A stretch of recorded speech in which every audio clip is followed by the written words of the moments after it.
Good morning. আমরা সকাল সকাল মোহনার কাছে চলে গেছি মাছের সন্ধানে। দীঘাতে আসলে মোহনাতে যাব না এটা কখনো হয় না।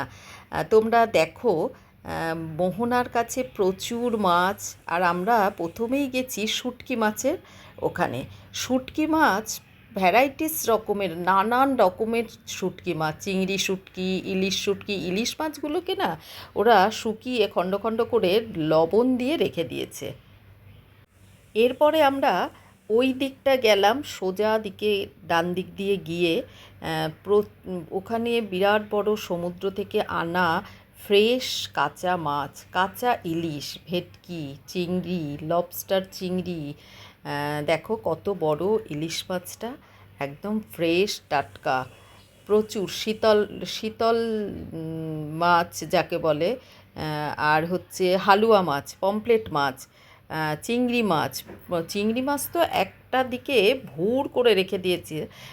দেখাবো, তোমরা দেখতে থাকো। এটা হচ্ছে হালুয়া মাছ, এই যে চিংড়ি মাছ, লবস্টার চিংড়ি, এটাকে বলে লবস্টার, একটু কালার কালার দেওয়া। আর পমপ্লেট মাছের সাইজটা অনেক বড়।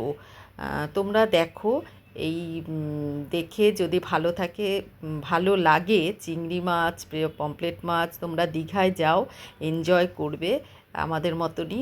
আমরা খুব আনন্দ করেছি। ভেটকি মাছ দেখো, ফ্রেশ একেবারে। যদি পছন্দ হয়ে থাকে চ্যানেলটাকে প্লিজ সাবস্ক্রাইব করে দিদির পাশে থেকো। সকাল সকাল বেরিয়ে পড়বে।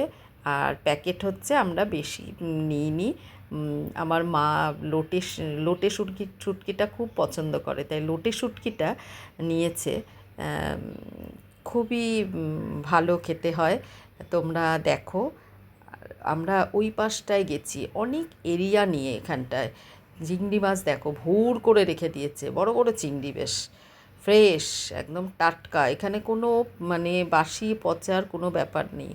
বড় বড় ইলিশ মাছ, বড় বড় ভেটকি মাছ, এখানে প্রচণ্ড স্বাদও এখানকার ইলিশ।